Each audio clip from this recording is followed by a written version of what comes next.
بعد مشاورات عديدة كان المكان ده هو أنسب مكان يتبني فيه المشروع.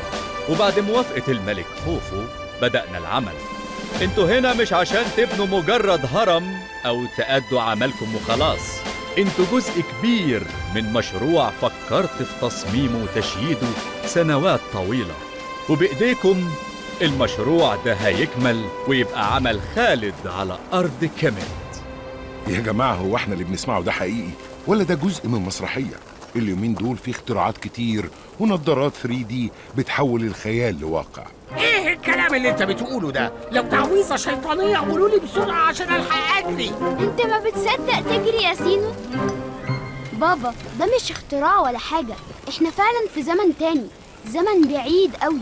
تحديدا وقت حكم الملك خوفو تاني ملوك الأسرة الرابعة. كل اللي طالبينه منك يا بابا تصدق اللي احنا فيه وتعيشه، لانك مستحيل هتشوف اللي هتشوفه هنا تاني. حاضر، بس معنى اللي احنا سمعناه ده انهم هيبنوا الهرم؟ فعلا هيبنوا هرم، لكن مش أي هرم، ده أخت خوفو. أخت خوفو؟ يعني إيه؟ يعني أفق خوفو. الهرم ده كان تحدي كبير لمهندسه بسبب حجمه الضخم اللي ما جاش قبله ولا هيجي بعده. عشان كده هو في زماننا بقى واحد من عجائب الدنيا السبعة.